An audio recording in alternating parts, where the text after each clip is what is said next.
ரொம்ப கம்மியான ரிஸ்க்ல high returns எடுக்கணும்னு நினைக்கிறீங்கன்னா இந்த வீடியோ கண்டிப்பா உங்களுக்கு யூஸ்ஃபுல்லா இருக்கும்.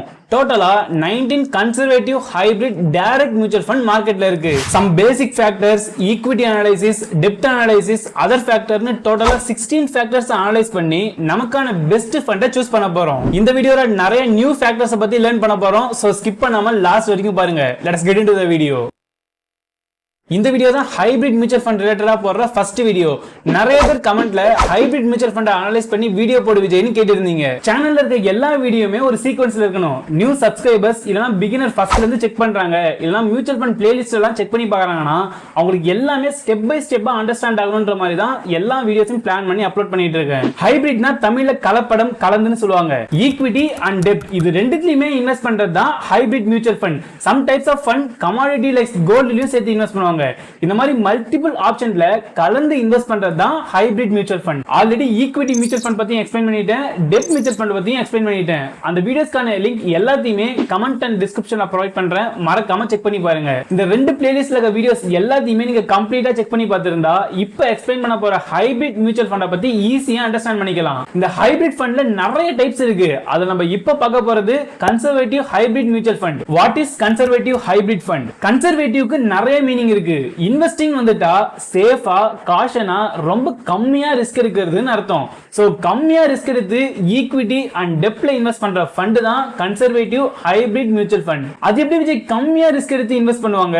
ஈக்விட்டில மினிமம் 10% இன்வெஸ்ட் பண்ணனும் அண்ட் மேக்ஸிமம் 25% தான் இன்வெஸ்ட் பண்ணனும் அண்ட் டெப்ட்ல 75 to 90% இன்வெஸ்ட் பண்ணனும்னு சொல்லிட்டு செபி இந்த கேட்டகரிக்கு ரூல் போட்டுருக்காங்க. ஈக்விட்டில கம்மியான போர்ஷன் மட்டும் தான் இன்வெஸ்ட் பண்ண முடியும். மேக்ஸிமமே 25% தான் ஈக்விட்டில இன்வெஸ்ட் பண்ண முடியும். so that it is less risky. டெப்ட் மியூச்சுவல் ஃபண்ட்ல ரொம்ப கம்மியான ரிட்டர்ன்ஸ் தான் கிடைக்குது விஜய். இன்னும் கொஞ்சம் ரிஸ்க் எடுக்கவும் ரெடியா இருக்கேன். அரௌண்ட் 9 to 10% ரிட்டர்ன் கிடைச்சா நல்லா இருக்கும்னு நினைச்சீங்கன்னா தென் நீங்க தாராளமா இந்த கன்சர்வேட்டிவ் ஹைபிரிட் மியூச்சுவல் ஃபண்ட்ல இன்வெஸ்ட் பண்ணலாம். இப்போ பேசிக்கா கன்சர்வேட்டிவ் ஹைபிரிட் மியூச்சுவல் ஃபண்ட்னா என்ன, அதை நம்ம இன்வெஸ்ட் பண்ணலாமா வேணாமா அப்படின்றத டிசைட் பண்ணிருப்பீங்கன்னு நம்புறேன். இப்போ டைரக்டா பெஸ்ட் ஃபண்டை செலக்ட் பண்ற ப்ராசஸ்க்கு போயிடலாம். Step number 1, filtering the top fund. tickettape.in வெப்சைட்டை யூஸ் பண்ணி தான் டாப் ஃபண்டை ஃபில்டர் பண்ண போறோம். ஃபர்ஸ்ட் ஒன் கேட்டகரி ஹைபிரிட்ல conservative hybrid fund. Then plan, நம்ம எப்பயுமே growth பிளானை தான் சூஸ் பண்ணனும். தென் எக்ஸ்பென்ஸ் ரேஷியோ, எக்ஸ்பென்ஸ் ரேஷியோவை மேக்ஸிமம் 1ல செட் பண்ணிக்கலாம். That's it. யூசுவலி நம்ம இந்த AUM மினிமம் 1000 crore செட் பண்ணுவோம். பட் இங்க ஆல்ரெடி டாப் 9 ஃபண்ட் ஃபில்டர் ஆயிடுச்சு. சோ நான் இந்த AUM சைஸ்ல எதையுமே சேஞ்ச் பண்ணல. இதே மாதிரி CAGR data, SEBI risk category, exit load, minimum investment, percentage of holding நிறைய எக்ஸ்ட்ரா டேட்டாவை ஃபைண்ட் பண்ணி எக்ஸல் ஷீட்ல மேனுவலா மென்ஷன் பண்ணிக்கிட்டேன். இந்த டாப் 9 ஃபண்ட்ல தான் நம்ம பெஸ்ட் கன்சர்வேட்டிவ் ஹைபிரிட் மியூச்சுவல் ஃபண்டை ஃபைண்ட் பண்ண போறோம். Step number 2, analysing the basic factors. இந்த ஃபேக்டர்ல first one AUM size. People எல்லாரும் சேர்ந்து எந்த ஃபண்ட்ல அதிகமா இன்வெஸ்ட் பண்ணிருக்காங்களோ அதுதான் இந்த கேட்டகரியில first rank. 3096 crore AUM size வச்சிருக்க ICICI Prudential ரெகுலர் சேவிங்ஸ் ஃபண்ட்னா இந்த கேட்டகரியில ஃபர்ஸ்ட் ரேங்க். தென் எக்ஸ்பென்ஸ் ரேஷியோ, எந்த ஃபண்ட் ரொம்ப கம்மியான கமிஷன் கேக்குறாங்களோ அவங்கள தான் நம்ம சூஸ் பண்ணனும். இந்த லிஸ்ட்ல இருக்கிறதுலே மினிமம் 0.35 தான். சோ பாரம்பரிக் கன்சர்வேட்டிவ் ஹைபிரிட் ஃபண்ட்னா இந்த கேட்டகரியில ஃபர்ஸ்ட் ரேங்க். இந்த எக்ஸ்பென்ஸ் ரேஷியோவை லோ டு ஹை அப்படிங்கற பேசிஸ்ல ரேங்க் பண்ணிக்கிட்டேன். தென் SEBI risk கேட்டகரி, எல்லா ஃபண்டுக்கும் சம் கிரைட்டீரியா பேஸ் பண்ணி லோ, மாடரேட், ஹைன்னு சம் ரேங்கிங் SEBI தந்திருக்காங்க. இதுல ஹையை விட மாடரேட்லி ஹை தான் கொஞ்சம் ரிஸ்க் ஃப்ரீ ஃபண்ட். சோ அந்த பேசிஸ்ல இது எல்லாத்தையுமே ரேங்க் பண்ணிக்கிட்டேன். ஸ்டெப் நம்பர் 3, அனலைசிங் தி ஈக்விட்டி ஃபேக்டர். ஹைபிரிட் ஃபண்ட்னா பேசிக்கா ஈக்விட்டி அண்ட் டெப்ட்ல இன்வெஸ்ட் பண்ணுவாங்கன்னு ஆல்ரெடி பார்த்துட்டோம். இதுல ஈக்விட்டி ரிலேட்டடா இருக்க எல்லா ஃபேக்டர்ஸையும் இந்த ஸ்டெப்ல அனலைஸ் பண்ண போறோம். First one CAGR. CAGRனா compound annual growth rate. Specific time பீரியட்ல ஒரு ஃபண்ட் ஆவரேஜா எவ்வளவு ரிட்டர்ன் தருது அப்படின்னு சொல்றது தான் இந்த CAGR. ஃபார் எக்ஸாம்பிள் லாஸ்ட் 3 இயர்ஸ்ல ஒரு ஃபண்ட் ஆவரேஜா எவ்வளவு ரிட்டர்ன் தந்திருக்குன்னு தெரிஞ்சுக்கணும்னா அதை ஃபைண்ட் பண்றதுக்கு யூஸ் ஆகிறது தான் 3 இயர் CAGR. அந்த மாதிரி last 5 இயர்ஸ்னா 5 year CAGR and 10 year CAGR. இந்த ஒரு டைம் பீரியட்லயும் எந்த ஃபண்ட் அதிகமான ரிட்டர்ன் தந்திருக்கோ அதுதான் ஃபர்ஸ்ட் ரேங்க். இந்த எல்லா கேட்டகரியிலயும் கோட்டக் டெப்ட் ஹைபிரிட் ஃபண்ட்னா ஃபர்ஸ்ட் ரேங்க்ல இருக்கு. which means லாஸ்ட் 10 இயர்ஸா இருந்தாலும் சரி, 5 இயர்ஸா இருந்தாலும் சரி, 3 இயர்ஸா இருந்தாலும் சரி, கோட்டக் டெப்ட் ஹைபிரிட் ஃபண்ட்னா அதிக ரிட்டர்ன் தந்திருக்கு. தென் ரோலிங் ரிட்டர்ன். CAGR விட ரொம்ப ரொம்ப இம்பார்ட்டன்ட் இந்த ரோலிங் ரிட்டர்ன். ஒரு ஃபண்ட் பர்టిక్యులர் பீரியட்ல ஹை ரிட்டர்ன் தந்தா மட்டும் பத்தாது, கன்சிஸ்டன்ட்டா ரிட்டர்ன் தரணும். இந்த ரோலிங் ரிட்டர்ன்னா என்ன, எங்க இருந்து ஃபைண்ட் பண்றதுன்னு டீடைலா எக்ஸ்பிளைன் பண்ணி ஆல்ரெடி வீடியோஸ் போட்டுருக்கேன். அந்த வீடியோஸ்க்கான லிங்க் டிஸ்கிரிப்ஷன் அண்ட் கமெண்ட்ல ப்ரொவைட் பண்றேன். கண்டிப்பா செக் பண்ணி பாருங்க. சிம்பிளா எந்த ஃபண்ட் கன்சிஸ்டன்ட்டா ஹை ரிட்டர்ன் வந்திருக்காங்களோ அவங்களுக்கு தான் இந்த கேட்டகரியில ஹை பிரையாரிட்டி. 11.86 தான் இங்க இருக்கிறதுலே மேக்ஸிமம். சோ கோட்டக் டெப்ட் ஹைபிரிட் ஃபண்ட் தான் இந்த கேட்டகரியில ஃபர்ஸ்ட் ரேங்க். ஃபைனலா பர்சன்டேஜ் ஆஃப் ஈக்விட்டி ஹோல்டிங். ஒரு ஃபண்டும் ஈக்விட்டில எவ்வளவு பர்சன்டேஜ் இன்வெஸ்ட் பண்றாங்க அப்படின்றது தான் இந்த ஃபேக்டர்ல அனலைஸ் பண்ண போறோம். கன்சர்வேட்டிவ் ஹைபிரிட் மியூச்சுவல் ஃபண்டை பொறுத்த வரைக்கும் எந்த ஃபண்ட் அதிக பர்சன்டேஜ் ஈக்விட்டி இன்வெஸ்ட் பண்றாங்களோ அதுக்கு தான் நம்ம ஹை பிரையாரிட்டி தர போறோம். இங்க இருக்கிறதுலே மேக்ஸிமம் 23.34 தான். சோ பிராங்க்லின் இந்தியா டெப்ட் ஹைபிரிட் ஃபண்ட் தான் இந்த கேட்டகரியில ஃபர்ஸ்ட் ரேங்க். நான் இந்த percentage of equity holding high to low அப்படிங்கிற பேசிஸ்ல ரேங்க் பண்ணிருக்கேன். இது உங்க சாய்ஸ். நான் ரொம்ப கம்மியான ரிஸ்க் தான் விஜய் எடுக்க போறேன்னு சொன்னீங்கன்னா எந்த ஃபண்ட் கம்மியான பர்சன்டேஜ் ஈக்விட்டில இன்வெஸ்ட் பண்றாங்களோ அதுக்கு நீங்க ஹை பிரையாரிட்டி தரலாம். இந்த லிஸ்ட்ல ஈக்விட்டில கம்மியா இன்வெஸ்ட் பண்ற fund Bandhan conservative hybrid fund தான், which is 6.44%. வேணும்னா நீங்க அதுக்கு first rank தந்துக்கலாம்.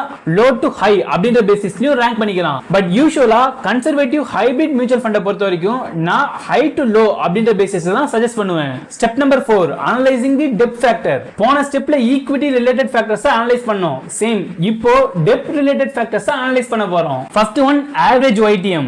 ஈக்விட்டில CAGR and rolling ரிட்டர்னை செக் பண்ணி ஒரு ஃபண்ட் பாஸ்ட்ல எவ்வளவு ரிட்டர்ன் வந்திருக்கு அப்படின்றத செக் பண்ணி பார்த்தோம். பட் டெப்ட் பொறுத்த வரைக்கும் பாஸ்ட் ரிட்டர்ன்லாம் இம்பார்ட்டன்ட் கிடையாது. ஒரு ஃபண்ட் ஃபியூச்சர்ல எவ்வளவு இன்ட்ரெஸ்ட் தருவாங்க அப்படின்றத தான் செக் பண்ணி பார்க்கணும். அதுதான் இந்த YTM, which is yield to maturity. மெச்சூரிட்டில எந்த ஃபண்ட் அதிகமான yield தருவாங்களோ அவங்க தான் இந்த கேட்டகரியில ஃபர்ஸ்ட் ரேங்க். 0.82 ஆவரேஜ் YTM வச்சிருக்க ICICI Prudential regular savings fund தான் இந்த கேட்டகரியில ஃபர்ஸ்ட் ரேங்க். தென் ஆவரேஜ் மெச்சூரிட்டி. எந்த ஃபண்ட் கம்மியான மெச்சூரிட்டி பீரியட்க்கு லோன் தராங்களோ அதுதான் ரிஸ்க் கம்மியான ஃபண்ட். இதுல இருக்கிறதுலயே லோயஸ்ட் 2.66 இயர் தான். So DSP regular savings fund na இந்த கேட்டகரியில ஃபர்ஸ்ட் ரேங்க். தென் கிறிசில் ரேங்கிங். அகைன் சேயிங் இந்த ஒரு ஃபேக்டரையும் நான் டீடைலா எக்ஸ்பிளைன் பண்ணி ஆல்ரெடி வீடியோஸ் போட்டிருக்கேன். அதெல்லாம் செக் பண்ணி பார்த்தா உங்களுக்கு ஈஸியா இத அண்டர்ஸ்டாண்ட் பண்ணிக்க முடியும். நான் எல்லா வீடியோலயும் அகைன் டீடைலா எக்ஸ்பிளைன் பண்ணி உங்க டைம் வேஸ்ட் பண்ண விரும்பல. சிம்பிளா ஒரு ஃபண்டோட குவாலிட்டி அண்ட் ரிஸ்க் பேஸ் பண்ணி கிறிசில் 1 to 5 ரேங்க் பண்ணிருக்காங்க. அது எல்லாத்தையும் ஃபைன் பண்ணி மென்ஷன் பண்ணிட்டு நானே மேனுவலா ரேங்க் பண்ணிக்கிட்டேன். Then AAA allocation. AAA னா ஹை குவாலிட்டி கம்பெனிஸ். ஒரு ஃபண்ட் எவ்வளவு பர்சன்டேஜ் ஹை குவாலிட்டி கம்பெனிஸ்ல இன்வெஸ்ட் பண்றாங்க அப்படின்னு அனலைஸ் பண்றது தான் இந்த ஃபேக்டர். எந்த ஃபண்ட் ஹை பர்சன்டேஜ் AAA கம்பெனிஸ்ல இன்வெஸ்ட் பண்றாங்களோ அதுக்கு தான் ஹை பிரையாரிட்டி தர போறோம். இங்க ஒரு சில ஃபண்ட் 100% AAA கம்பெனிஸ்ல இன்வெஸ்ட் பண்றாங்க. அதுக்கெல்லாம் ஃபர்ஸ்ட் ரேங்க் வந்துகிட்டு ரிமைனிங் எல்லாத்தையுமே ஹை டு லோ அப்படிங்கிற பேசிஸ்ல ரேங்க் பண்ணிக்கிட்டேன். ஃபைனலா பர்சன்டேஜ் ஆஃப் டெப்ட் ஹோல்டிங். ஒரு ஃபண்ட் டெப்ட்ல எவ்வளவு பர்சன்டேஜ் இன்வெஸ்ட் பண்றாங்க அப்படின்னு அனலைஸ் பண்றது தான் இந்த ஃபேக்டர். எந்த ஃபண்ட் அதிகமான பர்சன்டேஜ் டெப்ட்ல இன்வெஸ்ட் பண்றாங்களோ அதுக்கு தான் ஹை பிரையாரிட்டி. So 76.96 தான் இங்க இருக்கிறதுலே மேக்ஸிமம். சோ பாரம்பரிய கன்சர்வேட்டிவ் ஹைபிரிட் ஃபண்ட் தான் இந்த கேட்டகரியில first rank. Final step other factor. First one exit load. நீங்க ஒரு ஃபண்ட்ல இன்வெஸ்ட் பண்ணிட்டு ஷார்ட் டைம்லயே வித்ட்ரா பண்ணிட்டீங்கன்னா நீங்க இன்வெஸ்ட் பண்ண மணில ஒரு பார்ட்ட பெனல்ட்டியே பே பண்ணனும். இதுதான் எக்ஸிட் லோட். நம்ம இதுவரைக்கும் டெப்ட் ஃபண்ட் ஈக்விட்டி ஃபண்ட்னு சொல்லிட்டு நிறைய டைப்ஸ் பத்தி டிஸ்கஸ் பண்ணிருப்போம். அப்பலாம் இந்த எக்ஸிட் லோட பத்தி நம்ம பெருசா டிஸ்கஸ் பண்ணது இல்ல. பிகாஸ் அந்த கேட்டகரியில இருக்க எல்லா ஃபண்டுக்கும் சேம் எக்ஸிட் லோட தான் இருக்கும். பட் இந்த ஹைபிரிட் ஃபண்டை பொறுத்த வரைக்கும் ஒரு ஃபண்டுக்கும் எக்ஸிட் லோட் மாறிட்டே இருக்கு. ஃபார் எக்ஸாம்பிள் இந்த ஐசிஐசிஐ Prudential ஃபண்ட்ல ஒரு 5000 rupees இன்வெஸ்ட் பண்றோம்னு வச்சுக்கலாம். இந்த ஃபண்டோட எக்ஸிட் லோட் 1 இயருக்கு முன்னாடியே வித்ட்ரா பண்ணீங்கன்னா 1%. 5000 rupeesல 1% 50 rupees. அப்போ இந்த ஃபண்ட்ல இன்வெஸ்ட் பண்ணிட்டு 1 இயருக்கு முன்னாடியே வித்ட்ரா பண்ணீங்கன்னா 50 rupees பெனல்ட்டியே பே பண்ணனும். இதுதான் எக்ஸிட் லோட். ஃபைனலா நம்ம கிட்ட 4950 rupees தான் இருக்கும்.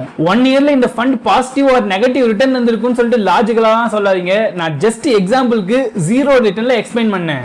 இதுவே சேம் 5000 rupees இன்வெஸ்ட் பண்ணிட்டு 1 இயர்க்கு அப்புறம் வித்ட்ரா பண்ணீங்கன்னா எக்ஸிட் லோட் 0%. அப்ப நம்ம எக்ஸிட் லோட்னு எதுவுமே பே பண்ண தேவையில்ல. இன்வெஸ்ட் பண்ண எல்லா மணியும் நம்மளால வித்ட்ரா பண்ணிக்க முடியும். இதுதான் எக்ஸிட் லோட். கோட்டக் டெப்ட் ஹைபிரிட் ஃபண்ட் எக்ஸிட் லோட் 180 டேஸ்க்கு 1%, which means இந்த ஃபண்ட்ல இன்வெஸ்ட் பண்ணிட்டு within 6 monthsல வித்ட்ரா பண்ணீங்கன்னா 1% பெனல்ட்டி பே பண்ணனும். 1 மந்த்க்கு மேல ஹோல்ட் பண்ணிட்டீங்கன்னா இந்த பெனல்ட்டி அப்ளை ஆகாது. இதுவே ஆக்சிஸ் கன்சர்வேட்டிவ் ஹைபிரிட் ஃபண்டோட எக்ஸிட் லோட் 30 டேஸ்க்கு 1%. 30 டேஸ்க்கு மேல ஹோல்ட் பண்ணிட்டீங்கன்னா இந்த எக்ஸிட் லோட் அப்ளை ஆகாது. பிராங்க்லின் இந்தியா அண்ட் டிஎஸ்பி இந்த ரெண்டு ஃபண்டுக்கும் எக்ஸிட் லோடே கிடையாது. which means நீங்க இன்னைக்கு வாங்கிட்டு நாளைக்கே கூட செல் பண்ணலாம். எக்ஸிட் லோட் அப்ளை ஆகாது. ஒரு ஃபண்ட்ல நீங்க இன்வெஸ்ட் பண்றதுக்கு முன்னாடி கண்டிப்பா இந்த எக்ஸிட் லோட செக் பண்ணி பார்க்கணும்.